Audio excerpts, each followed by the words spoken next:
Bonsoir, bonjour, bienvenue sur la Bonne Morgane. J'espère que vous allez bien. Alors, aujourd'hui, je vous retrouve dans cette ambiance un peu bucolique, pour moi surtout, pour lire Un cœur simple de Flaubert, que j'ai déjà lu, mais il y a de nombreuses années. Je ne vais pas compter, sinon ça risque d'être trop long. Et, et voilà, je vous remercie infiniment pour votre écoute et je vous dis à tout à l'heure après la lecture. Merci beaucoup. Chapitre 1.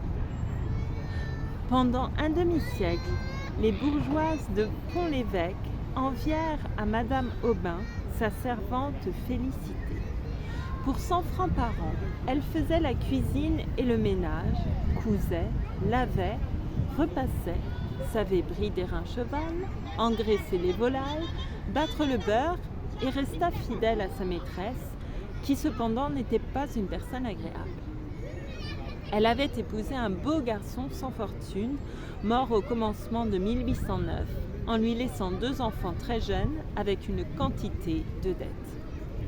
Alors elle vendit ses immeubles, sauf la ferme de Touques et la ferme de Géfosse, dont les rentes montaient à 5 000 francs tout au plus, et elle quitta sa maison de Saint-Melaine pour en habiter une autre moins dispendieuse, ayant appartenu à ses ancêtres et placée derrière les Halles. Cette maison, revêtue d'ardoises, se trouvait entre un passage et une ruelle aboutissant à la rivière. Elle avait intérieurement des différences de niveau qui faisaient trébucher. Un vestibule étroit séparait la cuisine de la salle où Madame Aubin se tenait tout le long du jour, assise près de la croisée dans un fauteuil de paille. Contre le lambris, peint en blanc, s'alignaient 8 chaises d'acajou. Un vieux piano supportait, sous un baromètre, un tas pyramidal de boîtes et de cartons. 2 bergères de tapisserie flanquaient la cheminée en marbre jaune et de style Louis XV. La pendule, au milieu, représentait un temple de Vesta. Et tout l'appartement sentait un peu le moisi, car le plancher était plus bas que le jardin. Au premier étage, il y avait d'abord la chambre de Madame, très grande, tendue d'un papier à fleurs pâles et contenant le portrait de Monsieur en costume de muscadin. Elle communiquait avec une chambre plus petite où l'on voyait 2 couchettes d'enfants sans matelas. Puis venait le salon, toujours fermé et rempli de meubles recouverts d'un drap. Ensuite, un corridor menait à un cabinet d'études. Des livres et des paperasses garnissaient les rayons d'une bibliothèque entourant de ses 3 côtés un large bureau de bois noir. Les 2 panneaux en retour disparaissaient sous des dessins à la plume, des paysages à la gouache et des gravures d'Audran, souvenirs d'un temps meilleur et d'un luxe évanoui. Une lucarne au second étage éclairait la chambre de Félicité ayant vue sur les prairies. Elle se levait dès l'aube pour ne pas manquer la messe et travaillait jusqu'au soir sans interruption. Puis, le dîner étant fini, la vaisselle en ordre et la porte bien close, elle enfouissait la bûche sous les cendres et s'endormait devant l'âtre, son rosaire à la main. Personne dans les marchandages ne montrait plus d'entêtement. Quant à la propreté, le poli de ses casseroles faisait le désespoir des autres servantes. Économe, elle mangeait avec lenteur et recueillait du doigt sur la table les miettes de son pain. Un pain de 12 livres, cuit exprès pour elle et qui durait 20 jours. En toute saison, elle portait un mouchoir d'indienne fixé dans le dos par une épingle, un bonnet lui cachant les cheveux, des bas gris, un jupon rouge et par-dessus sa camisole un tablier à bavettes comme les infirmières d'hôpital. Son visage était maigre et sa voix aiguë. À 25 ans, on lui en donnait 40. Dès la cinquantaine, elle ne marqua plus aucun âge. Et, toujours silencieuse, la taille droite et les gestes mesurés, semblait une femme en bois fonctionnant d'une manière automatique. Chapitre 2. Elle avait eu, comme une autre, son histoire d'amour. Son père, un maçon, s'était tué en tombant d'un échafaudage. Puis sa mère mourut, ses sœurs se dispersèrent, un fermier la recueillit et l'employa toute petite à garder les vaches dans la campagne. Elle grelottait sous des haillons, buvait à plat ventre l'eau des mares, à propos de rien, était battue et finalement fut chassée pour un vol de 30 sols qu'elle n'avait pas commis. Elle entra dans une autre ferme, y devint fille de basse-cour et, comme elle plaisait au patron, ses camarades la jalousaient. Un soir du mois d'août, elle avait alors 18 ans, ils l'entraînèrent à l'assemblée de Colleville. Tout de suite, elle fut étourdie, stupéfaite par le tapage des ménétriers, les lumières dans les arbres, la bigarrure des costumes, les dentelles, les croix d'or, cette masse de monde sautant à la fois. Elle se tenait à l'écart modestement quand un jeune homme d'apparence cossue et qui fumait sa pipe les 2 coudes sur le timon d'un banneau vint l'inviter à la danse. Il lui paya du cidre, du café, de la galette, un foulard et, s'imaginant qu'elle le devinait, offrit de la reconduire. Au bord d'un champ d'avoine, il la renversa brutalement. Elle eut peur et se mit à crier. Il s'éloigna. Un autre soir, sur la route de Beaumont, elle voulut dépasser un grand chariot de foin qui avançait lentement et en frôlant les roues, elle reconnut Théodore. Il l'aborda d'un air tranquille, disant qu'il fallait tout pardonner puisque c'était la faute de la boisson. Elle ne sut que répondre et avait envie de s'enfuir. Aussitôt, il parla des récoltes et des notables de la commune, car son père avait abandonné Colleville pour la ferme des Échos, de sorte que maintenant il se trouvait voisin. « Ah !» dit-elle. Il ajouta qu'on désirait l'établir. Du reste, il n'était pas pressé et attendait une femme à son goût. Elle baissa la tête. Alors il lui demanda si elle pensait au mariage. Elle reprit en souriant que c'était mal de se moquer. « Mais non, je vous jure !» Et du bras gauche, il lui entoura la taille. Elle marchait soutenue par son étreinte. Ils se ralentirent. Le vent était mou, les étoiles brillaient. L'énorme charretée de foin oscillait devant eux, et les 4 chevaux, entraînant leurs pas, soulevaient de la poussière. Puis, sans commandement, ils tournèrent à droite. Il l'embrassa encore une fois. Elle disparut dans l'ombre. Théodore, la semaine suivante, en obtint des rendez-vous. Ils se rencontraient au fond des cours, derrière un mur, sous un arbre isolé. Elle n'était pas innocente à la manière des demoiselles. Les animaux l'avaient instruite. Mais la raison et l'instinct de l'honneur l'empêchèrent de faillir. Cette résistance exaspéra l'amour de Théodore, si bien que pour le satisfaire, ou naïvement peut-être, il proposa de l'épouser. Elle hésitait à le croire. Il fit de grands serments. Bientôt, il avoua quelque chose de fâcheux. Ses parents, l'année dernière, lui avaient acheté un homme. Mais d'un jour à l'autre, on pourrait le reprendre.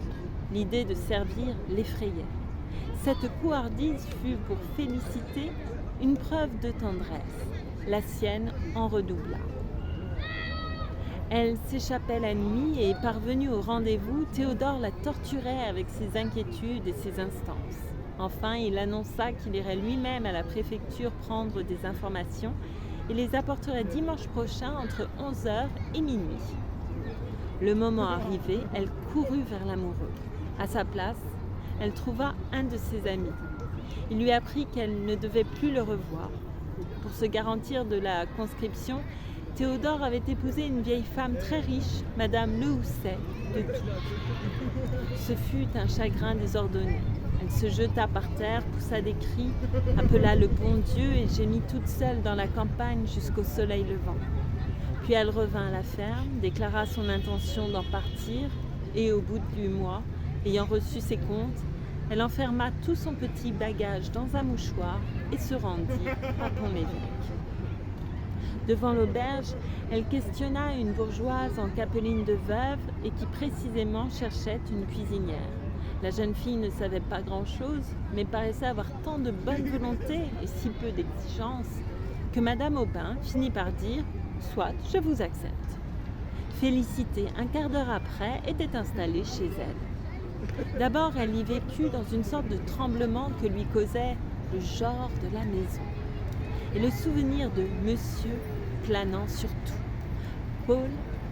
Paul et Virginie, l'un âgé de 7 ans, l'autre de 4 à peine, lui semblaient formés d'une matière précieuse. Elle les portait sur son dos comme un cheval, et Madame Aubin lui défendit de les baiser à chaque minute, ce qui la mortifia. Cependant, elle se trouvait heureuse. La douceur du milieu avait fondu sa tristesse. Tous les jeudis, des habitués venaient faire une partie de poste. Félicité préparait d'avance les cartes et les chaufferettes. Ils arrivaient à 8h bien juste et se retiraient avant le coup de 11. Chaque lundi matin, le brocanteur qui logeait sous l'allée étalait par terre ses ferrailles. Puis, la ville se remplissait d'un bourdonnement de voix, où se mêlaient des hennissements de chevaux, des bêlements d'agneaux, des grognements de cochons, avec le bruit sec des carrioles dans la rue. Vers midi, au plus fort du marché, on voyait paraître sur le seuil un vieux paysan de haute taille, la casquette en arrière, le nez crochu, et qui était Robelin, le fermier de Géfos. Peu de temps après, c'était Liébard, le fermier de tout, petit, rouge, obèse, portant une veste grise et des houseaux armés d'épeaux. Tous deux offraient à leurs propriétaires des poules ou des fromages. Félicité invariablement déjouait leurs astuces, et ils s'en allaient pleins de considération pour elle. À des époques indéterminées, Madame Aubin recevait la visite du marquis de Grémanville, un de ses oncles, ruiné par la crapule et qui vivait à Falaise sur le dernier lopin de ses terres. Il se présentait toujours à l'heure du déjeuner, avec un affreux caniche dont les pattes salissaient tous les meubles. Malgré ses efforts pour paraître gentilhomme jusqu'à soulever son chapeau chaque fois qu'il disait « Feu mon père », l'habitude l'entraînant, il se versait à boire coup sur coup et lâchait des gaillardises. Félicité le poussait dehors poliment. « Vous en avez assez, monsieur de Grémanville, à une autre fois », et elle refermait la porte. Elle l'ouvrait avec plaisir devant monsieur Bourret, ancien avoué. Sa cravate blanche et sa calvitie, le jabot de sa chemise, son ample redingote brune, sa façon de priser en arrondissant le bras, tout son individu lui produisait ce trou où nous jette le spectacle des hommes extraordinaires. Comme il gérait les propriétés de madame, il s'enfermait avec elle pendant des heures dans le cabinet de monsieur et craignait toujours de se compromettre, respectait infiniment la magistrature, avait des prétentions au latin. Pour instruire les enfants d'une manière agréable, il leur fit cadeau d'une géographie en estampes. Elle représentait différentes scènes du monde, des anthropophages coiffés de plumes, un singe enlevant une demoiselle, des bédouins dans le désert, une baleine qu'on harponnait, etc. Paul donna l'explication de ces gravures à Félicité. Ce fut même toute son éducation littéraire. Celle des enfants était faite par Guyot, un pauvre diable employé à la mairie, fameux pour sa belle main et qui repassait son canif sur sa botte. Quand le temps était clair, on s'en allait de bonne heure à la ferme de Géfos. La cour est en pente, la maison dans le milieu, et la mer au loin apparaît comme une tache grise. Félicité retirait de son cabas des tranches de viande froide et on déjeunait dans un appartement faisant suite à la laiterie. Il était le seul reste d'une habitation de plaisance, maintenant disparue. Le papier de la muraille en lambeaux tremblait au courant d'air. Madame Aubin penchait son front, accablée de souvenirs. Les enfants n'osaient plus parler. « Mais jouez donc, disait-elle. » Ils décampaient. Paul montait dans la grange, attrapait des oiseaux, faisait des ricochets sur la mare ou tapait avec un bâton les grosses futailles qui résonnaient comme des tambours. Virginie donnait à manger aux lapins, se précipitait pour cueillir des bleuets et la rapidité de ses jambes découvrait ses petits pantalons brodés. Un soir d'automne, on s'en retourna par les herbages. La lune à son premier quartier éclairait une partie du ciel et un brouillard flottait comme une écharpe sur les sinuosités de la tour. Des bœufs, étendus au milieu du gazon, regardaient tranquillement ces 4 personnes passer. Dans la 3e pâture, quelques-uns se levèrent, puis se mirent en rond devant elle. « Ne craignez rien », dit Félicité. Et murmurant une sorte de complainte, elle flatta sur l'échine celui qui se trouvait le plus près. Il fit volte-face, les autres l'imitèrent. Mais quand l'herbage suivant fut traversé, un beuglement formidable s'éleva. C'était un taureau qui cachait le brouillard. Il avança vers les 2 femmes. Madame Aubin allait courir. « Non, non, moins vite !» Elle pressait le pas cependant et entendait par derrière un souffle sonore qui se rapprochait. Ses sabots, comme des marteaux, battaient l'herbe de la prairie. Voilà qu'il galopait maintenant. Félicité se retourna et elle arrachait à 2 mains des plaques de terre qu'elle lui jetait dans les yeux. Il baissait le mufle, secouait les cornes et tremblait de fureur en beuglant horriblement. Madame Aubin, au bout de l'herbage avec ses 2 petits, cherchait éperdue comment franchir le haut-bord. Félicité reculait toujours devant le taureau et continuellement lançait des mottes de gazon qui l'aveuglaient, tandis qu'elle criait « Dépêchez-vous, dépêchez-vous » Madame Aubin descendit le fossé, poussa Virginie, Paul, ensuite tomba plusieurs fois en tâchant de gravir le talus et à force de courage y parvint. Le taureau avait acculé Félicité contre une claire-voie. Sa bave lui rejaillissait à la figure. Une seconde de plus, il l'éventrait. Elle eut le temps de se couler entre 2 barreaux et la grosse bête, toute surprise, s'arrêta. Cet événement, pendant bien des années, fut un sujet de conversation à Pont-l'Évêque.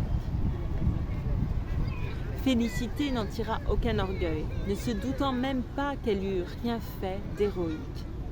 Virginie l'occupait exclusivement, car elle eut à la suite de son effroi une affection nerveuse, et M. Poupart, le docteur, conseilla les bains de mer de Trouville.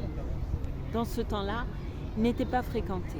Madame Aubin prit des renseignements, consulta Bourret, fit des préparatifs comme pour un long voyage. Ses colis partirent la veille dans la charrette de Liébar.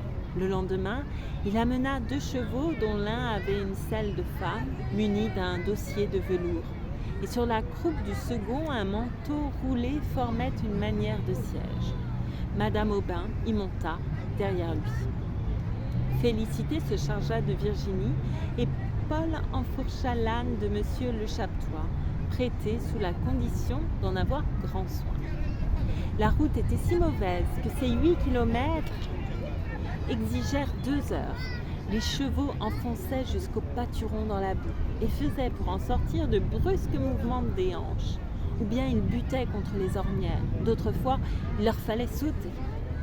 La jument de Liébar, à de certains endroits, s'arrêtait tout à coup. Il attendait patiemment qu'elle se remît en marche. Et il parlait des personnes dont les propriétés bordaient la route, ajoutant à leur histoire des réflexions morales.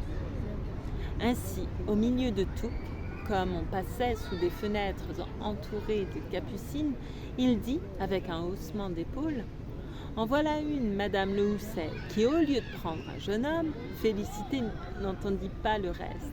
Les chevaux trottaient, l'âne galopait. Tous enfilèrent un sentier, une barrière tourna, 2 garçons parurent, et l'on descendit devant le purin, sur le seuil même de la porte. La mère Liébar, en apercevant sa maîtresse, prodigua les démonstrations de joie. Elle lui servit un déjeuner où il y avait un aloyau, des tripes, du boudin, une fricassée de poulet, du cidre mousseux, une tarte aux compotes et des prunes à l'eau de vie, accompagnant le tout de politesse à madame qui paraissait en meilleure santé, à mademoiselle devenue magnifique, à monsieur Paul singulièrement forci, sans oublier leurs grands-parents défunts que les Liébar avaient connus, étant au service de la famille depuis plusieurs générations. La ferme avait, comme eux, un caractère d'ancienneté. Les poutrelles du plafond étaient vermoulues, les murailles noires de fumée, les carreaux gris de poussière.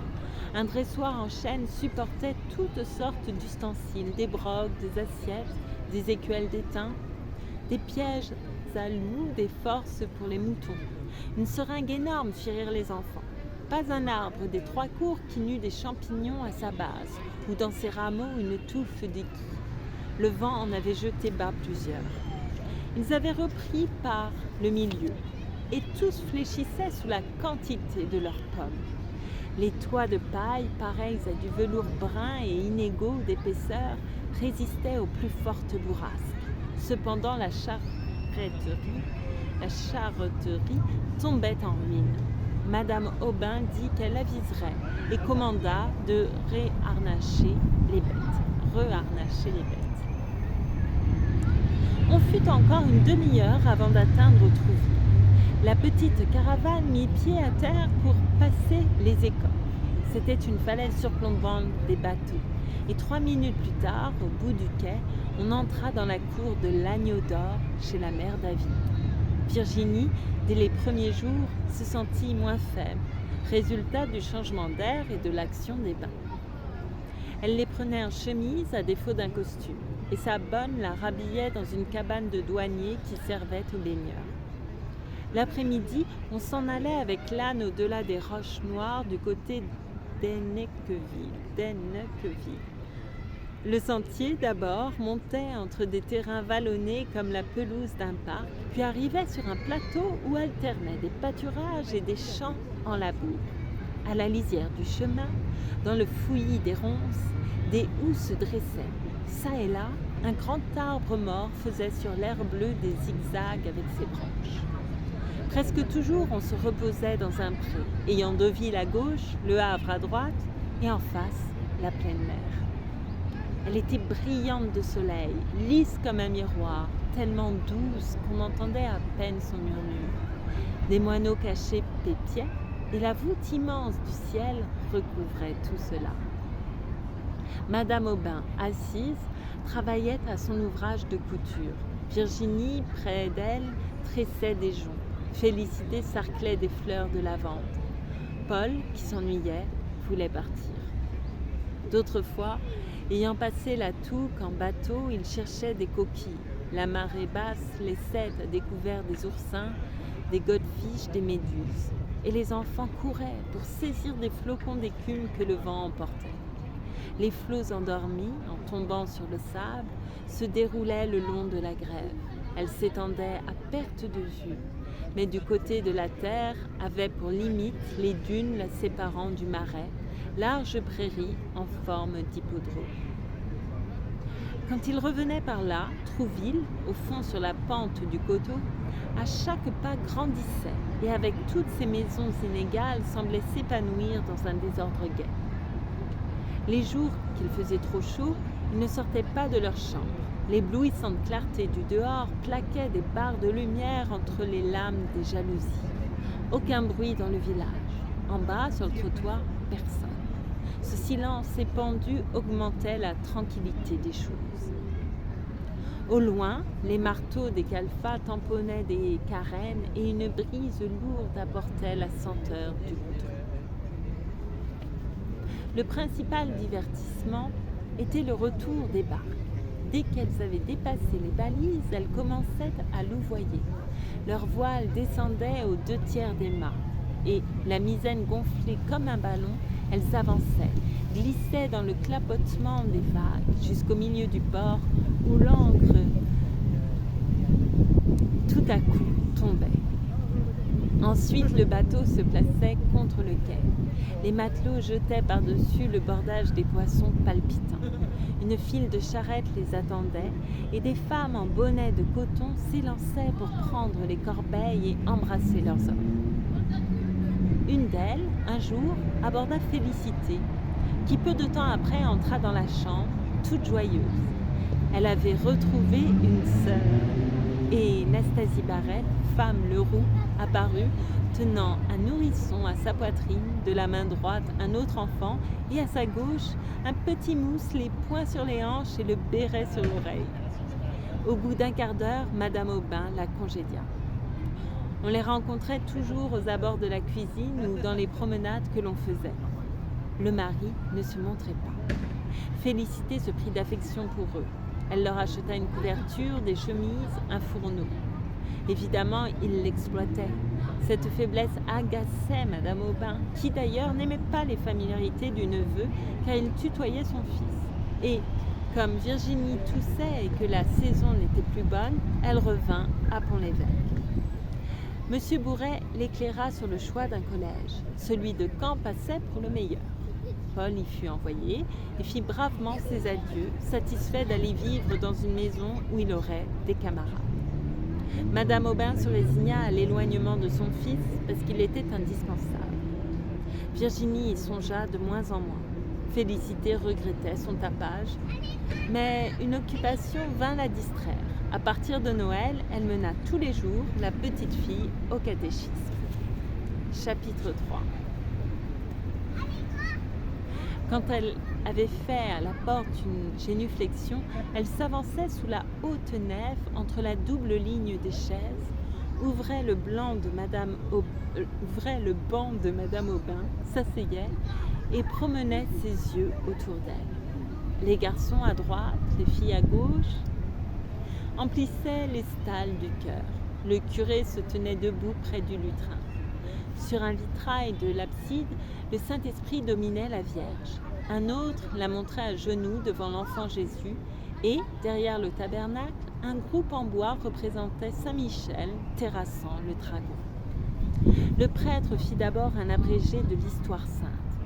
Elle croyait voir le paradis, le déluge, la tour de Babel, des villes en flammes, des peuples qui mouraient, des idoles renversées.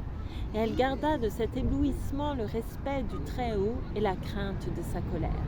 Puis, elle pleura en écoutant la Passion. Pourquoi l'avait-il crucifié, lui qui chérissait les enfants, nourrissait les foules, guérissait les aveugles et avait voulu, par douceur, naître au milieu des pauvres sur le fumier d'une étape? Les semailles, les moissons, les pressoirs, toutes ces choses familières dont parle l'Évangile se trouvaient dans sa vie. Le passage de Dieu les avait sanctifiés, et elle aima plus tendrement les agneaux par amour de l'agneau, les colombes à cause du Saint-Esprit.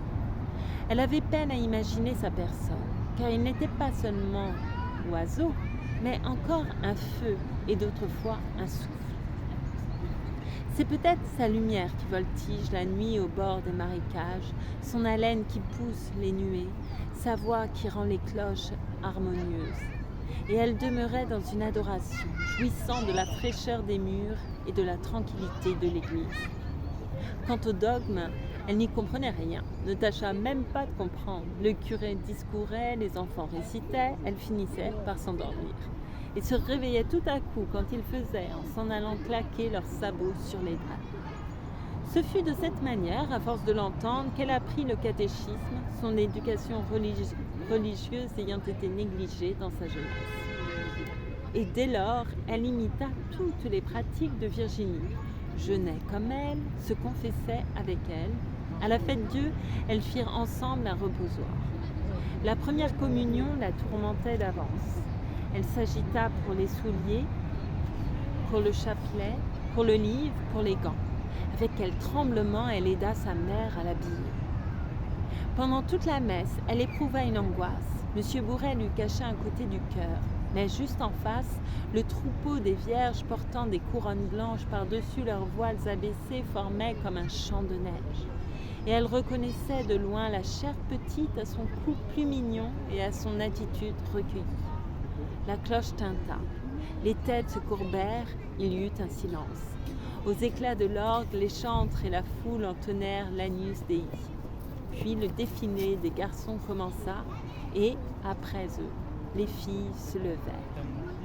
Pas à pas et les mains jointes, elles allaient vers l'autel tout illuminé, s'agenouillaient sur la première marche, recevaient l'hostie successivement et, dans le même ordre, revenaient à leur prie-Dieu.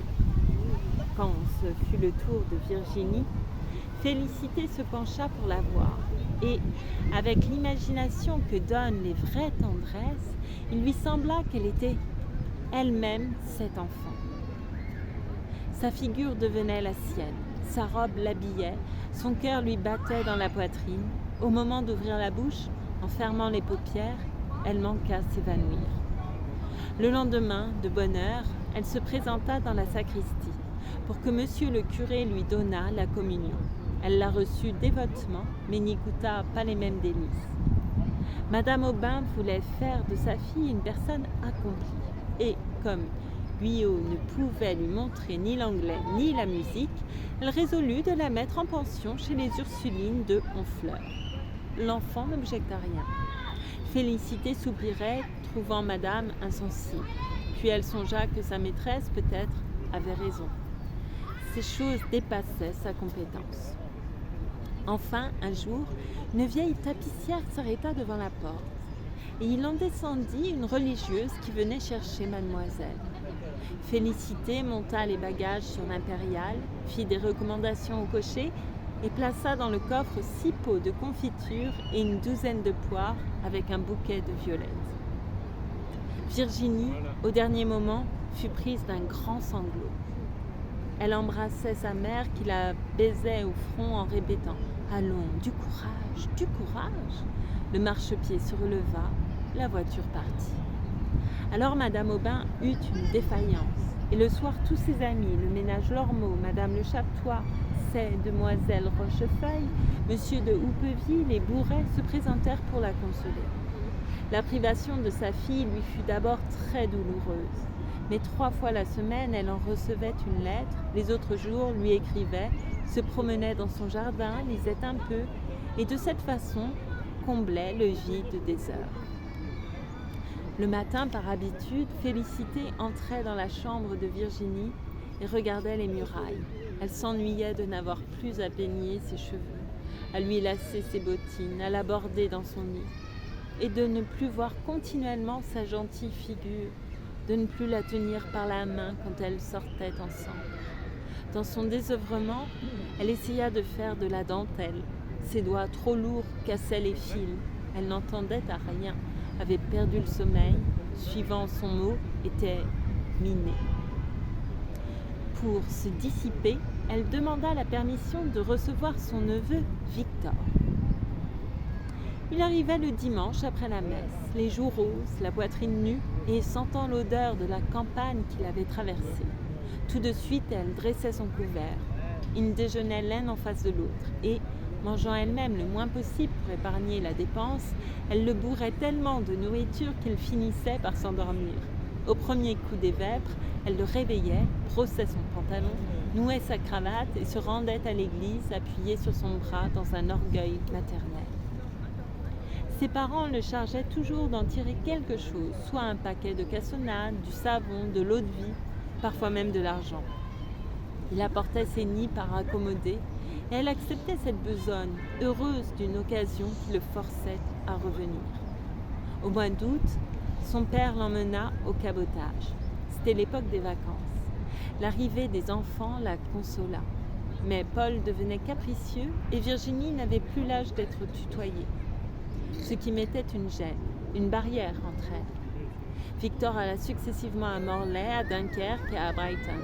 Au retour de chaque voyage, il lui offrait un cadeau. La première fois, ce fut une boîte en coquille. La seconde, une tasse à café. La troisième, un grand bonhomme en pain d'épices. Il embellissait, avait la taille bien prise, un peu de moustache, de bons yeux francs et un petit chapeau de cuir, placé en arrière comme un pilote. Il l'amusait en lui racontant des histoires mêlées de termes marins. Un lundi, 14 juillet 1819, elle n'oublia pas la date, Victor annonça qu'il était engagé au long cours et, dans la nuit du surlendemain, par le paquebot de Honfleur, irait rejoindre sa goélette, qui devait démarrer du Havre prochainement. Il serait, peut-être, 2 ans parti. La perspective d'une telle absence désola Félicité. Et pour lui dire encore adieu, le mercredi soir, après le dîner de madame, elle chaussa des galoches et avala les 4 lieues qui séparent Pont-l'Évêque de Honfleur. Quand elle fut devant le calvaire, au lieu de prendre à gauche, elle prit à droite, se perdit dans des chantiers, revint sur ses pas. Des gens qu'elle accosta l'engagèrent à se hâter. Elle fit le tour du bassin rempli de navires, se heurtait contre des amarres, puis le terrain s'abaissa, des lumières s'entrecroisèrent, et elle se crut folle en apercevant des chevaux dans le ciel. Au bord du quai, d'autres hennissaient, effrayés par la mer. un palan qui les enlevait, les descendait dans un bateau où des voyageurs se bousculaient entre les barriques de cidre, les paniers de fromage, les sacs de grains. On entendait chanter des poules, le capitaine jurait, et un mousse restait accoudé sur le bossoir, indifférent à tout cela. Félicité, qui ne l'avait pas reconnu, criait « Victor !» Il leva la tête. Elle s'élançait quand on retira l'échelle tout à coup. Le paquebot, que des femmes halaient en chantant, sortit du port. Sa membrure craquait, les vagues pesantes fouettaient sa proue. La voile avait tourné, on ne vit plus personne. Et, sur la mer argentée par la lune, il faisait une tache noire qui pâlissait toujours, s'enfonça, disparut. Félicité, en passant près du calvaire, voulut recommander à Dieu ce qu'elle chérissait le plus. Et elle pria pendant longtemps, debout, la face baignée de pleurs, les yeux vers les nuages. La ville dormait, des douaniers se promenaient, et de l'eau tombait sans discontinuer par les trous de l'écluse avec un bruit de torrent. 2 heures sonnèrent. Le parloir n'ouvrirait pas avant le jour. Un retard, bien sûr, contrarierait madame, et malgré son désir d'embrasser l'autre enfant, elle s'en retourna. Les filles de l'auberge s'éveillaient, comme elle entrait dans Pont-l'Évêque. Le pauvre gamin, durant des mois, allait donc rouler sur les flots. Ses précédents voyages ne l'avaient pas effrayé. De l'Angleterre et de la Bretagne, on revenait. Mais l'Amérique, les colonies, les îles, cela était perdu dans une région incertaine, à l'autre bout du monde. Dès lors, Félicité pensa exclusivement à son neveu.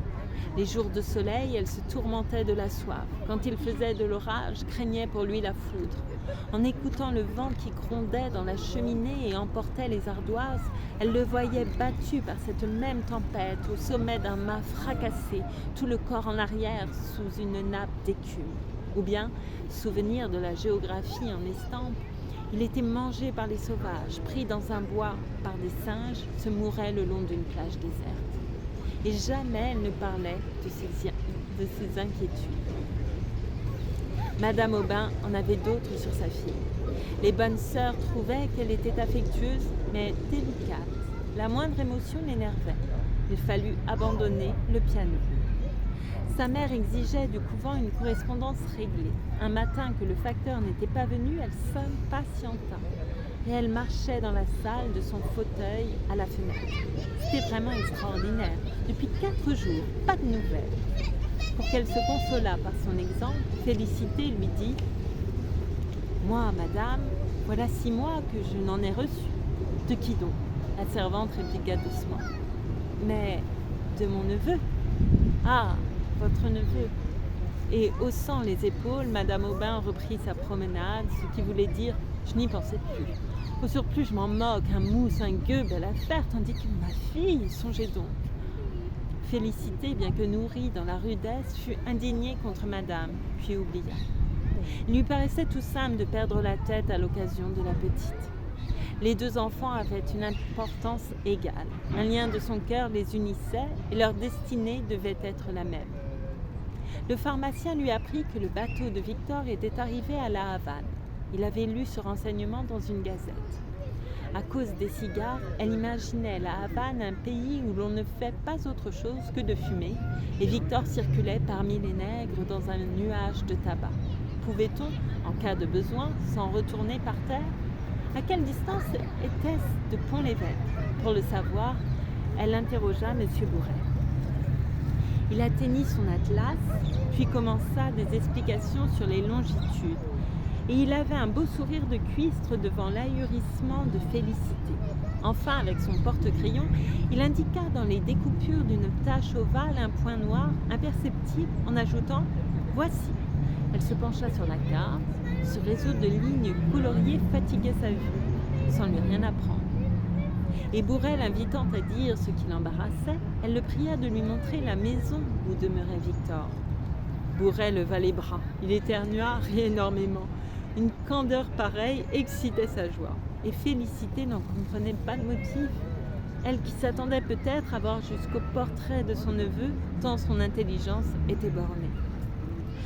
Ce fut 15 jours après que Liébar, à l'heure du marché comme d'habitude, entra dans la cuisine et lui remit une lettre qu'envoyait son beau-frère. Ne sachant lire aucun des deux, elle eut recours à sa maîtresse. Madame Aubin, qui comptait les mailles d'un tricot, le posa près d'elle, décacheta la lettre, tressaillit et d'une voix basse, avec un regard profond, « C'est un malheur qu'on vous annonce. Votre neveu, il était mort. On n'en disait pas davantage. » Félicité tomba sur une chaise, en s'appuyant la tête à la cloison, et ferma ses paupières, qui devinrent roses tout à coup. Puis, le front baissé, les mains pendantes, l'œil fixe, elle répétait par intervalles, « Pauvre petit gars, pauvre petit gars. »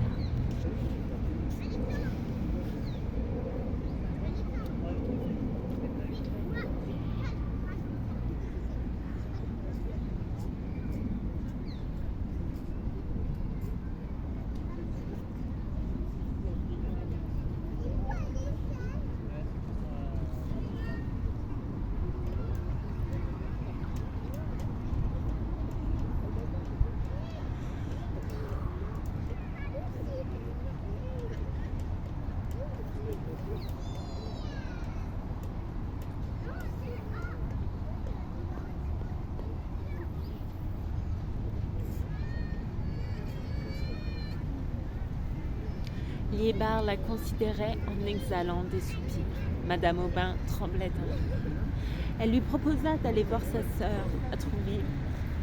Félicité répondit par un geste qu'elle n'en avait pas besoin. Il y eut un silence. Le bonhomme Liébar jugea convenable de se retirer.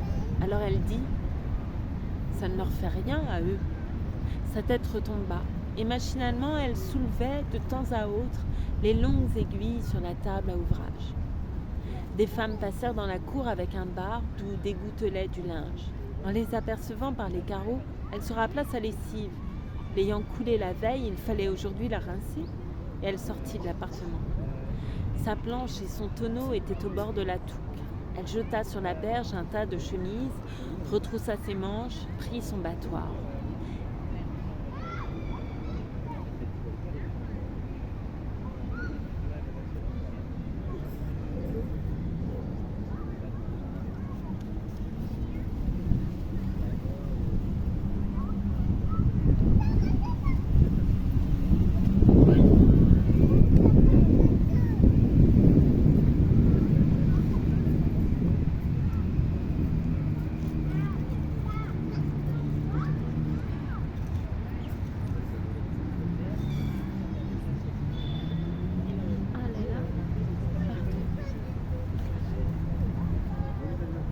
Et les coups forts qu'elle donnait s'entendaient dans les autres jardins à côté. Les prairies étaient vides. Le vent agitait la rivière.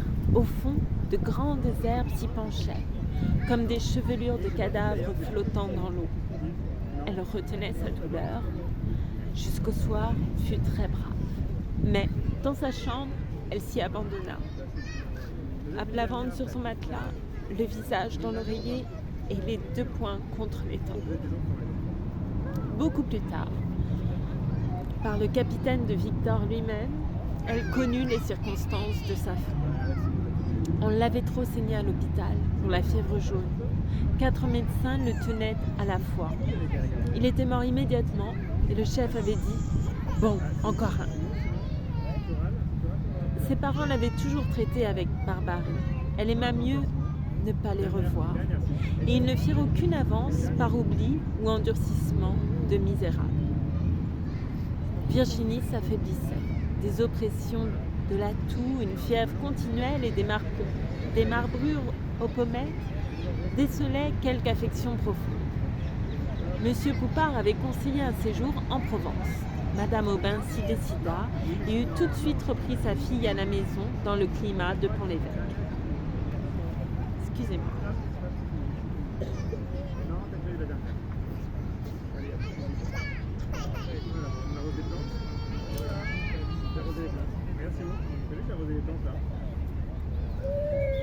Pardon.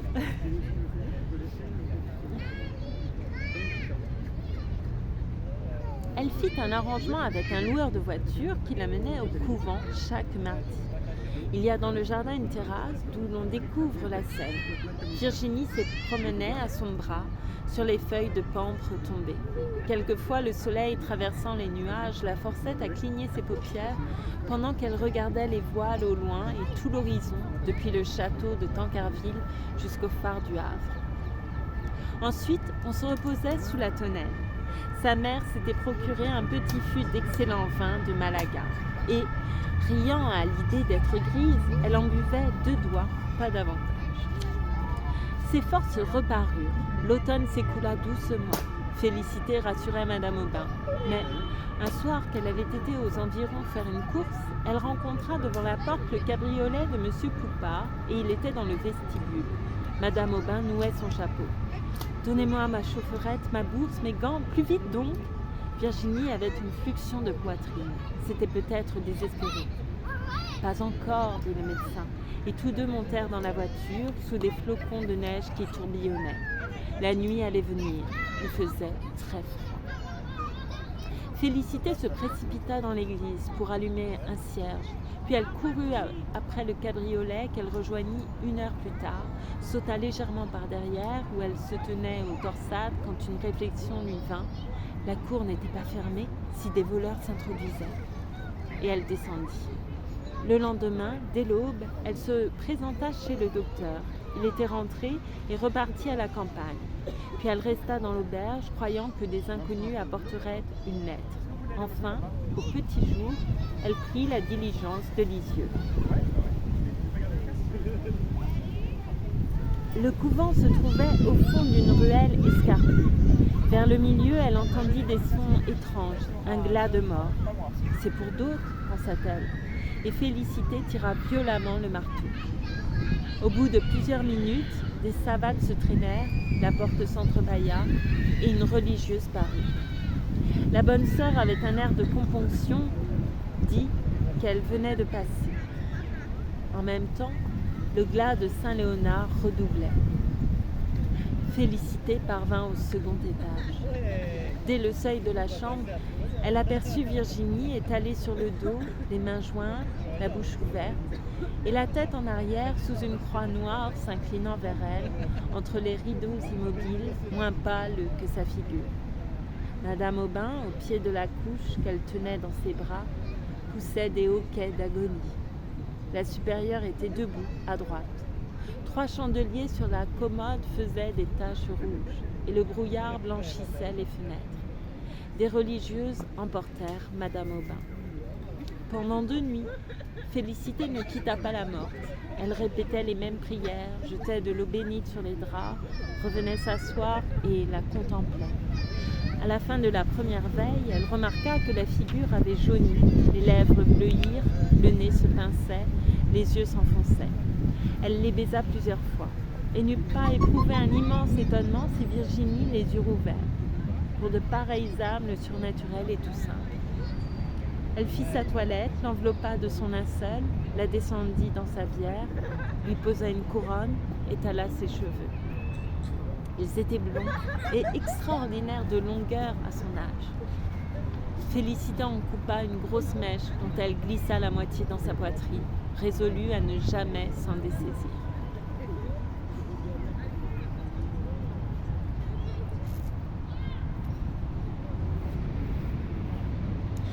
Le corps fut ramené à Pont-l'Évêque, suivant les intentions de Madame Aubin, qui suivait le corbillard dans une voiture fermée.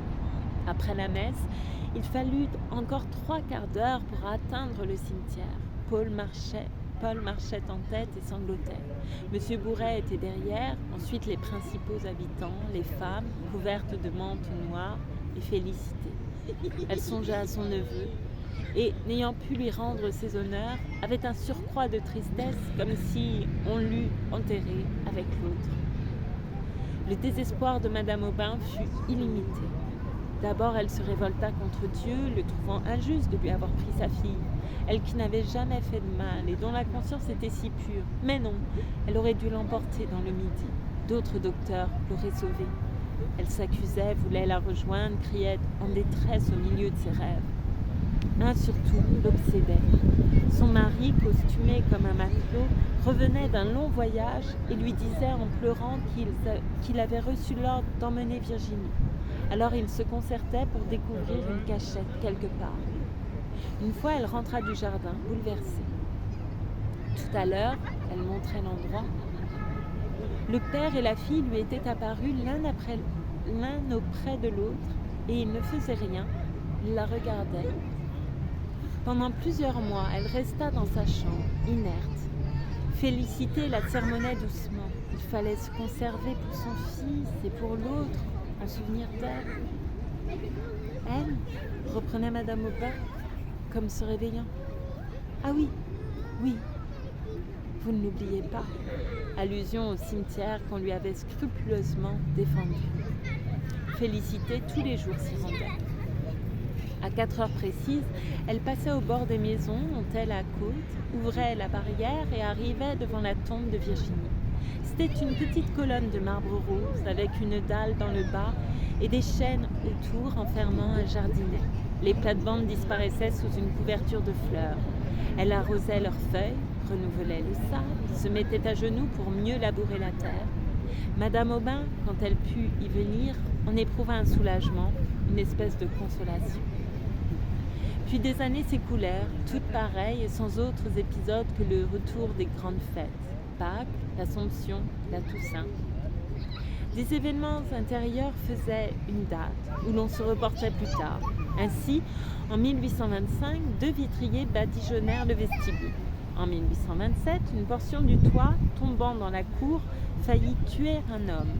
L'été de 1828, ce fut à Madame d'offrir le pain béni. Bourret, vers cette époque, s'absenta mystérieusement, et les anciennes connaissances, peu à peu, s'en allèrent. Guyot, Liébard, Madame Le Chaptois, Robelin, l'oncle Gremanville, paralysés depuis longtemps. Une nuit, le conducteur de la malle-poste annonça dans Pont-l'Évêque la Révolution de juillet. Un sous-préfet nouveau, peu de jours après, fut nommé. Le baron de Larsonnière, ex-consul en Amérique et qui avait chez lui, outre sa femme, sa belle-sœur avec 3 demoiselles, assez grandes déjà. On les apercevait sur leur gazon, habillées de blouses flottantes. Elles possédaient un nez et un perroquet. Madame Aubin eut leur visite et ne manqua pas de la rendre.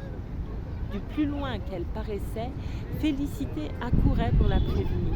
Mais une chose était seule capable de l'émouvoir, les lettres de son fils. Il ne pouvait suivre aucune carrière étant absorbé dans les estaminets. Elle lui payait ses dettes, il en refaisait d'autres. Et les soupirs que poussait Madame Aubin en tricotant près de la fenêtre arrivaient à Félicité qui tournait son rouet dans la cuisine. Elles se promenaient ensemble le long de l'espalier et causaient toujours de Virginie, se demandant si telle chose lui aurait plu, en telle occasion, ce qu'elle lui dit probablement. Toutes ces petites affaires occupaient un placard dans la chambre à 2 lits. Madame Aubin les inspectait le moins souvent possible. Un jour d'été, elle se résigna et des papillons s'envolèrent de l'armoire. Ses robes étaient en ligne sous une planche où il y avait 3 poupées, des cerceaux, un ménage, la cuvette qui lui servait. Elles retirèrent également les jupons, les bas, les mouchoirs et les étendirent sur les 2 couches avant de les replier. Le soleil éclairait ces pauvres objets, en faisait voir les taches et des plis formés par les mouvements du corps. L'air était chaud et bleu, un air le gazouillait. Tout semblait vivre dans une douceur profonde. Elles retrouvèrent un petit chapeau de peluche à long poil, couleur marron. Mais il était tout mangé de vermine. Félicité le réclama pour elle-même. Leurs yeux se fixèrent l'une sur l'autre, s'emplirent de larmes. Enfin, la maîtresse ouvrit ses bras, la servante s'y jeta. Et elles s'étreignirent, satisfaisant leur douleur dans un baiser qui les égalisait. C'était la première fois de leur vie, Madame Aubin n'étant pas d'une nature expansive. Félicité lui en fut reconnaissante comme d'un bienfait, et désormais la chérit avec un dévouement bestial et une vénération religieuse. La bonté de son cœur se développa. Quand elle entendait dans la rue les tambours d'un régiment en marche, elle se mettait devant la porte avec une cruche de cidre et offrait à boire aux soldats. Elle soigna des colériques. Elle protégeait les Polonais et même il y en eut un qui déclarait la vouloir épouser. Mais ils se fâchèrent, car un matin, en rentrant de l'Angélus, elle le trouva dans sa cuisine où il s'était introduit et accommodé une vinaigrette qu'il mangeait tranquillement. Après les Polonais, ce fut le père Kolnich, un vieillard passant pour avoir fait des horreurs en 93. Il vivait au bord de la rivière, dans les décombres d'une porcherie. Les gamins le regardaient par les fentes du mur et lui jetaient des cailloux qui tombaient sur son grabat où il gisait, continuellement secoué par un catarrhe, avec des cheveux très longs, les paupières enflammées et au bras une tumeur plus grosse que sa tête. Elle lui procura du linge, tâcha de nettoyer son bouge, rêvait à l'établir dans le fournil sans qu'il gênât madame. Quand le cancer eut crevé, elle le pensa tous les jours. Quelquefois lui apportait de la galette, le plaçait au soleil sur une botte de paille. Et le pauvre vieux, en bavant et en tremblant, la remerciait de sa voix éteinte, craignait de la perdre, allongeait les mains dès qu'il la voyait s'éloigner. Il mourut. Elle fit dire une messe pour le repos de son âme. Ce jour-là, il lui advint un grand bonheur. Au moment du dîner, le nègre de Madame de Larsonnière se présenta, tenant le perroquet dans sa cage avec le bâton, la chaîne et le cadenas. Un billet de la baronne annonçait à Madame Aubin que, son mari étant élevé à une préfecture, il partait le soir. Et elle la priait d'accepter cet oiseau comme un souvenir et en témoignage de ses respects.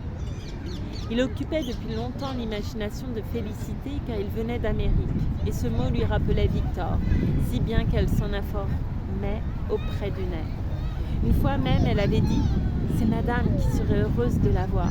Le nègre avait redit le propos à sa maîtresse qui, ne pouvant l'emmener, s'en débarrassait de cette façon. Chapitre 4. Il s'appelait Loulou. Son corps était vert, le bout de ses ailes roses, son front bleu et sa gorge dorée. Mais il avait la fatigante manie de mordre son bâton, s'arrachait les plumes, éparpillait ses ordures, répandait l'eau de sa baignoire. Madame Aubin, qui l'ennuyait, le donna pour toujours à Félicité. Elle entreprit de l'instruire. Bientôt il répéta « Charmant garçon, serviteur, monsieur, je vous salue, Marie ». Il était placé auprès de la porte et plusieurs s'étonnaient qu'il ne répondit pas au nom de Jacot, puisque tous les perroquets s'appellent Jacot. On le comparait à une dinde, à une bûche. Autant de coups de poignard pour Félicité. Étrange obstination de Loulou, ne parlant plus du moment qu'on le regardait. Néanmoins, il cherchait la compagnie, car le dimanche, pendant que ces demoiselles Rochefeuille, M. de Houppeville et de nouveaux habitués Onfroy l'apothicaire, M. Varin et le capitaine Mathieu faisaient leur partie de cartes, il cognait les vitres avec ses ailes et se démenait si furieusement qu'il était impossible de s'entendre. La figure de Bourret, sans doute, lui paraissait très drôle. Dès qu'il l'apercevait, il commençait à rire de toutes ses forces. Les éclats de sa voix bondissaient dans la cour. L'écho les répétait, les voisins se mettaient à leurs fenêtres, riaient aussi. Et, pour n'être pas vu du perroquet, M. Bourret se coulait le long du mur en dissimulant son profil avec son chapeau, atteignait la rivière, puis entrait par la porte du jardin, et les regards qu'il envoyait à l'oiseau manquaient de tendresse. Loulou avait reçu du garçon boucher une chiquenaude, s'étant permis d'enfoncer la tête dans sa corbeille. Et depuis lors, il tâchait toujours de le pincer à travers sa chemise. Fabius menaçait de lui tordre le cou, bien qu'il ne fût pas cruel, malgré le tatouage de ses bras et ses gros favoris. Au contraire, il avait plutôt du penchant pour le perroquet, jusqu'à vouloir, par humeur joviale, lui apprendre des jurons. Félicité, que ses manières effrayaient, le plaça dans la cuisine. Sa chaînette fut retirée et il circulait par la maison. Quand il descendait l'escalier, il appuyait sur les marches la courbe de son bec, levait la patte droite, puis la gauche. Et elle avait peur qu'une telle gymnastique ne lui causât des étourdissements. Il devint malade, ne pouvant plus parler ni manger. C'était sous la langue une épaisseur, comme en ont les poules quelquefois. Elle le guérit en arrachant cette pellicule avec ses ongles. Monsieur Paul, un jour, eut l'imprudence de lui souffler aux narines la fumée d'un cigare. Une autre fois que Madame Lormeau l'agaçait du bout de son ombrelle, il en happa la virole. Enfin, il se perdit. Elle l'avait posé sur l'herbe pour le rafraîchir, s'absenta 1 minute et, quand elle revint, plus de perroquet. D'abord, elle le chercha dans les buissons, au bord de l'eau et sur les toits, sans écouter sa maîtresse qui lui criait « Prenez donc garde, vous êtes folle !» Ensuite, elle inspecta tous les jardins de Pont-l'Évêque et elle arrêtait les passants. « Vous n'auriez pas vu quelquefois, par hasard, un perroquet ?» À ceux qui ne connaissaient pas le perroquet, elle en faisait la description. Tout à coup, elle crut distinguer derrière les moulins, au bas de la côte, une chose verte qui voltigeait. Mais au haut de la côte, rien. Un porte-balle lui affirma qu'il l'avait rencontrée tout à l'heure à Melaine, dans la boutique de la mère Simon. Elle y courut. Il ne savait pas ce qu'elle voulait dire. Enfin, elle rentra, épuisée, les savates en lambeaux, la mort dans l'âme. Et, assise au milieu du banc, près de madame, elle racontait toutes ses démarches quand un poil léger lui tomba sur l'épaule. « Loulou ! Que diable avait-il fait ? Peut-être qu'il s'était promené aux environs. » Elle eut du mal à s'en remettre, ou plutôt ne s'en remit jamais. Par suite d'un refroidissement, il lui vint une angine. Peu de temps après, un mal d'oreille. 3 ans plus tard, elle était sourde. Et elle parlait très haut, même à l'église.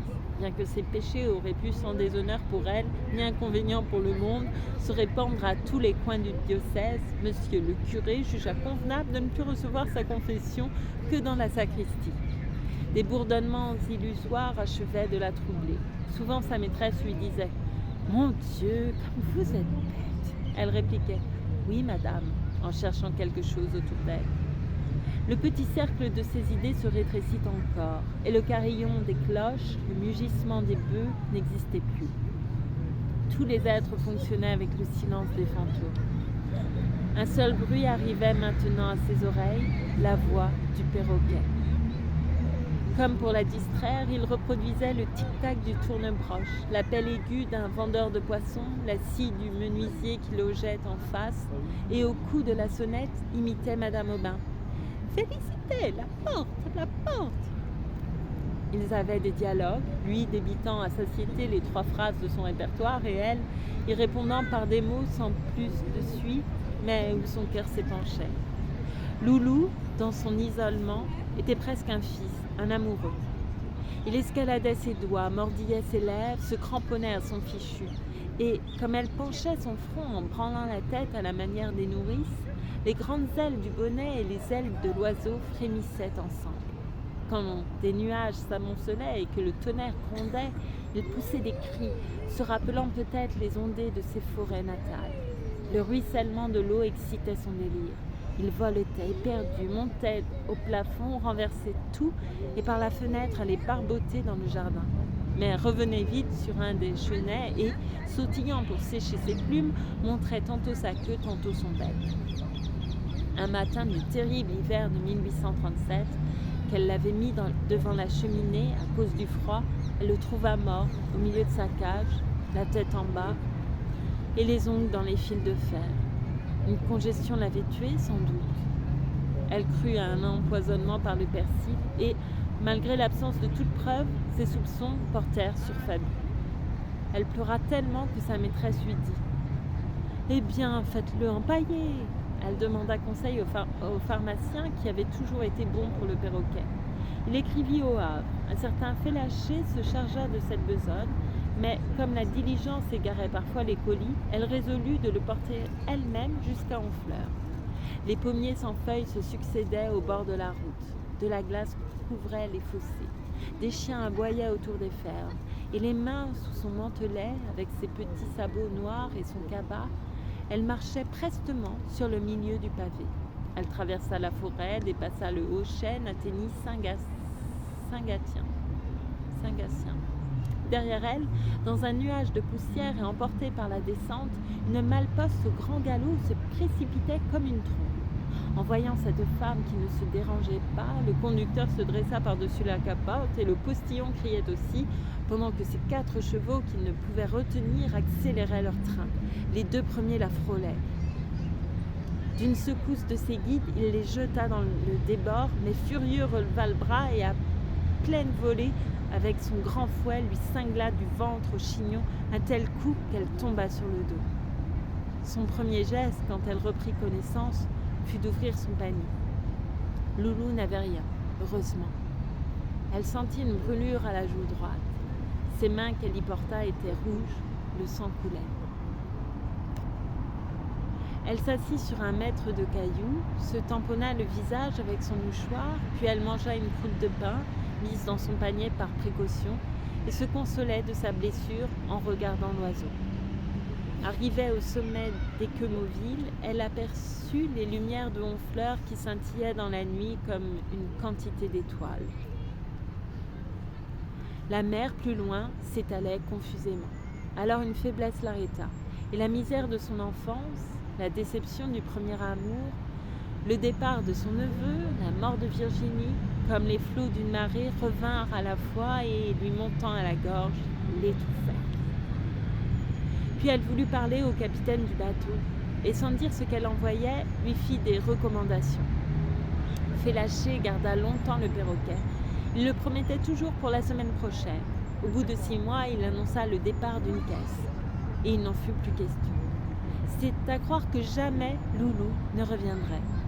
Ils me l'auront volé, pensait-elle. Enfin, il arriva, et splendide, droit sur une branche d'arbre qui se vissait dans un socle d'acajou, une patte en l'air, la tête oblique et mordant une noix que l'empailleur par amour du grandiose avait dorée. Elle l'enferma dans sa chambre. Cet endroit où elle admettait peu de monde avait l'air tout à la fois d'une chapelle et d'un bazar, tant il contenait d'objets religieux et de choses hétéroclites. Une grande armoire gênait pour ouvrir la porte. En face de la fenêtre, surplombant le jardin, un œil de bœuf regardait la cour. Une table, près du lit de sang, supportait un pot à l'eau, de peigne et un cube de savon bleu dans une assiette ébréchée. On voyait contre les murs des chapelets, des médailles, plusieurs bonnes vierges, un bénitier en noix de coco. Sur la commode, couverte d'un drap comme un autel, la boîte en coquillage que lui avait donnée Victor. Puis un arrosoir et un ballon, des cahiers d'écriture, la géographie en estampe, une paire de bottines, et au clou du miroir, accroché par ses rubans, le petit chapeau de peluche. Félicité poussait même ce genre de respect si loin qu'elle conservait une des redingotes de monsieur. Toutes les vieilleries dont ne voulait plus Madame Aubin, elle les prenait pour sa chambre. C'est ainsi qu'il y avait des fleurs artificielles au bord de la commode, et le portrait du comte d'Artois dans l'enfoncement de la lucarne. Au moyen d'une planchette, Loulou fut établie sur un corps de cheminée qui avançait dans l'appartement. Chaque matin, en s'éveillant, elle l'apercevait à la clarté de l'aube et se rappelait alors les jours disparus et d'insignifiantes actions jusqu'en leurs moindres détails, sans douleur, pleines de tranquillité. Ne communiquant avec personne, elle vivait dans une torpeur de somnambule. Les processions de la fête Dieu la ranimaient. Elle allait quêter chez les voisines des flambeaux et des paillassons afin d'embellir le reposoir que l'on dressait dans la rue. À l'église, elle contemplait toujours le Saint-Esprit et observa qu'il avait quelque chose du perroquet. Sa ressemblance lui parut encore plus manifeste sur une image d'Épinal représentant le baptême de Notre Seigneur. Avec ses ailes de pourpre et son corps d'émeraude, c'était vraiment le portrait de Loulou. L'ayant acheté, elle le suspendit à la place du comte d'Artois, de sorte que, du même coup d'œil, elle les voyait ensemble. Ils s'associèrent dans sa pensée, le perroquet se trouvant sanctifié par ce rapport avec le Saint-Esprit qui devenait plus vivant à ses yeux et intelligible. Le père, pour s'énoncer, n'avait pu choisir une colombe, puisque ces bêtes-là n'ont pas de voix, mais plutôt un des ancêtres de Loulou. Et Félicité priait en regardant l'image, mais de temps à autre se tournait un peu vers l'oiseau. Elle eut envie de se mettre dans les demoiselles de la Vierge. Madame Aubin l'en dissuada. Un événement considérable surgit, le mariage de Paul. Après avoir été d'abord clerc de notaire, puis dans le commerce, dans la douane, dans les contributions, et même avoir commencé des démarches pour les eaux et les forêts, à 36 ans, tout à coup, par une inspiration du ciel, il avait découvert sa voix, l'enregistrement. Il y montrait de si hautes facultés qu'un vérificateur lui avait offert sa fille en lui promettant sa protection. Paul, devenu sérieux, la mena chez sa mère. Elle dénigra les usages de Pont-l'Évêque, fit la princesse, blessa Félicité. Madame Aubin, à son départ, sentit un allègement. La semaine suivante, on apprit la mort de M. Bourret en Basse-Bretagne dans une auberge. La rumeur d'un suicide se confirma. Des doutes s'élevèrent sur sa probité. Madame Aubin étudia ses comptes et ne tarda pas à connaître la kyrielle de ses noirceurs. Détournement d'arrérage, vente de bois dissimulé, fausse quittance, etc. De plus, il avait un enfant naturel et des relations avec une personne de Dozulé. Ces turpitudes l'affligèrent beaucoup. Au mois de mars 1853, elle fut prise d'une douleur dans la poitrine. Sa langue paraissait couverte de fumée, les sangsues ne calmèrent pas l'oppression, et le 9e soir, elle expira, ayant juste 72 ans. On la croyait moins vieille à cause de ses cheveux bruns dont les bandeaux entouraient sa figure blême, marquée de petites vérolles. Peu d'amis la regrettèrent, ses façons étant d'une hauteur qui éloignait. Félicité la pleura, comme on ne pleure pas les maîtres. Que madame mourût avant elle, cela troublait ses idées, lui semblait contraire à l'ordre des choses, inadmissible et monstrueux. 10 jours après, le temps d'accourir de Besançon, les héritiers survinrent. La bru fouilla les tiroirs, choisit des meubles, vendit les autres, puis ils regagnèrent l'enregistrement. Le fauteuil de madame, son guéridon, sa chaufferette, les 8 chaises étaient partis. La place des gravures se dessinait en carré jaune au milieu des cloisons. Ils avaient emporté les 2 couchettes avec leurs matelas et dans le placard on ne voyait plus rien de toutes les affaires de Virginie. Félicité remonta les étages, ivre de tristesse. Le lendemain, il y avait sur la porte une affiche. L'apothicaire lui cria dans l'oreille que la maison était à vendre. Elle chancela et fut obligée de s'asseoir. Ce qui la désolait principalement, c'était d'abandonner sa chambre, si commode pour le pauvre loulou. En l'enveloppant d'un regard d'angoisse, elle implorait le Saint-Esprit et contracta l'habitude idolâtre de dire ses oraisons agenouillées devant le perroquet. Quelquefois, le soleil entrant par la lucarne frappait son œil de verre et en faisait jaillir un grand rayon lumineux qui la mettait en extase. Elle avait une rente de 380 francs léguée par sa maîtresse. Le jardin lui fournissait des légumes. Quant aux habits, elle possédait de quoi se vêtir jusqu'à la fin de ses jours et épargnait l'éclairage en se couchant dès le crépuscule. Elle ne sortait guère, afin d'éviter la boutique du brocanteur où s'étalaient quelques-uns des anciens meubles. Depuis son étourdissement, elle traînait une jambe et, ses forces diminuant, la mère Simon, ruinée dans l'épicerie, venait tous les matins fendre son bois et pomper de l'eau. Ses yeux s'affaiblirent. Les persiennes n'ouvraient plus, bien des années se passèrent. Et la maison ne se louait pas et ne se vendait pas. Dans la crainte qu'on ne la renvoyât, Félicité ne demandait aucune réparation. Les lattes du toit pourrissaient. Pendant tout un hiver, son traversin fut mouillé. Après Pâques, elle cracha du sang. Alors la mère Simon eut recours à un docteur. Félicité voulut savoir ce qu'elle avait. Mais, trop sourde pour entendre, un seul mot lui parvint. Pneumonie. Lui était connue, et elle répliqua doucement. Ah, comme madame, trouvant naturel de suivre sa maîtresse. Le moment des reposoirs approchait. Le premier était toujours au bas de la côte, le second devant la poste, le troisième vers le milieu de la rue. Il y eut des rivalités à propos de celui-là, et les paroissiennes choisirent finalement la cour de madame Aubin. Les oppressions et la fièvre augmentaient. Félicité se chagrinait de ne rien faire pour le reposoir. Au moins, si elle avait pu y mettre quelque chose, alors elle songea au perroquet. Ce n'était pas convenable, objectèrent les voisines, mais le curé accorda cette permission. Elle en fut tellement heureuse qu'elle le pria d'accepter, quand elle serait morte, Loulou, sa seule richesse. Du mardi au samedi, vieille de la fête Dieu, elle toussa plus fréquemment.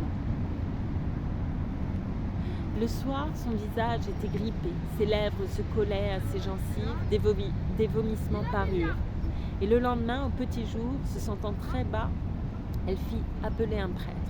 3 bonnes femmes l'entouraient pendant l'extrême onction. Puis elle déclara qu'elle avait besoin de parler à Fabu. Il arriva en toilette dès dimanche, mal à son aise dans cette atmosphère lugubre.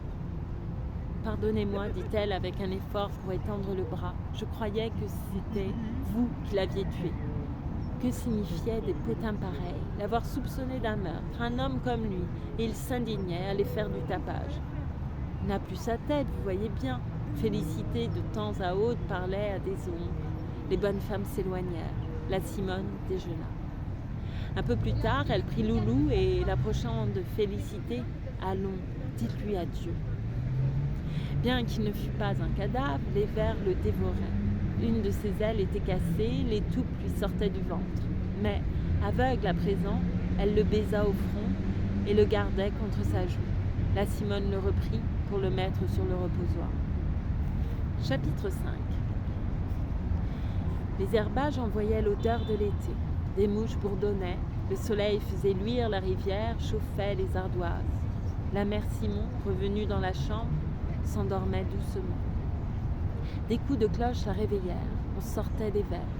Le délire de Félicité tomba. En songeant à la procession, elle la voyait comme si elle l'eût suivie. Tous les enfants des écoles, les chantres et les pompiers marchaient sur les trottoirs, tandis qu'au milieu de la rue s'avançait premièrement le Suisse armé de sa hallebarde, le bedeau avec une grande croix, l'instituteur surveillant les gamins, la religieuse inquiète de ses petites filles. 3 des plus mignonnes, frisées comme des anges, jetaient dans l'air des pétales de rose. Le diacre, les bras écartés, modérait la musique. Et 2 encenseurs se retournaient à chaque pas vers le Saint-Sacrement, que portait, sous un dais de velours ponceau tenu par 4 fabriciens, monsieur le curé dans sa belle chasuble. Un flot de monde se poussait derrière, entre les nappes blanches couvrant le mur des maisons, et l'on arriva au bas de la côte. Une sueur froide mouilla les tempes de Félicité. La Simone l'épongeait avec un linge en se disant qu'un jour il lui faudrait passer par là. Le murmure de la foule grossit, fut un moment très fort, s'éloignait. Une fusillade ébranla les carreaux. C'étaient les postillons saluant l'ostensoir. Félicité roula ses prunelles et elle dit, le moins bas qu'elle put, « Est-il bien ?» tourmentée du perroquet. Son agonie commença. Un râle, de plus en plus précipité, lui soulevait les côtes. Des bouillons d'écume venaient au coin de sa bouche et tout son corps tremblait.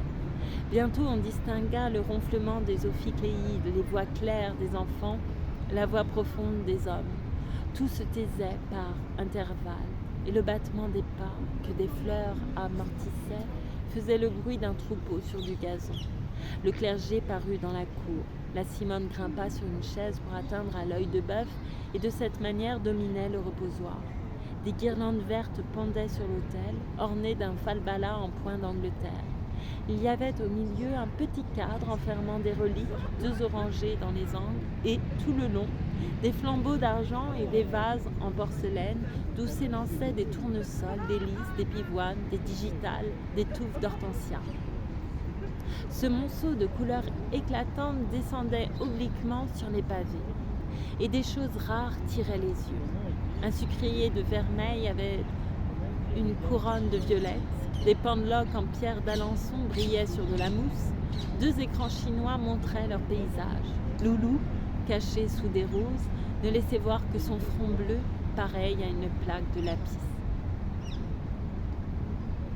Les fabriciens, les chantres, les enfants se rangèrent sur les 3 côtés de la cour. Le prêtre gravit lentement les marches et posa sur la dentelle son grand soleil d'or qui rayonnait. Tous s'agenouillèrent. Il se fit un grand silence et les encensoirs, allant à pleine volée, glissaient sur leurs chaînettes. Une vapeur d'azur monta dans la chambre de Félicité. Elle avança les narines en la humant avec une sensualité mystique, puis ferma les paupières. Ses lèvres souriaient. Les mouvements de son cœur se ralentirent un à un, plus vagues chaque fois, plus doux, comme une fontaine s'épuise, comme un écho disparaît. Et, quand elle exhala son dernier souffle, elle crut voir, dans les cieux entr'ouverts, un perroquet gigantesque planant au-dessus de sa tête. Et c'est la fin d'un cœur simple de Flaubert. Voilà, je vous remercie beaucoup pour votre écoute. J'ai été surprise par ces émotions qui ont surgi. Excusez-moi, non, je ne vais pas m'excuser pour ça, mais plutôt pour pour la patience qu'il vous faut pour que je reprenne mon souffle et continuer ma lecture. Voilà, je vous remercie infiniment en tout cas et je vous souhaite une belle soirée, une belle nuit et à très bientôt pour une prochaine lecture. Merci beaucoup.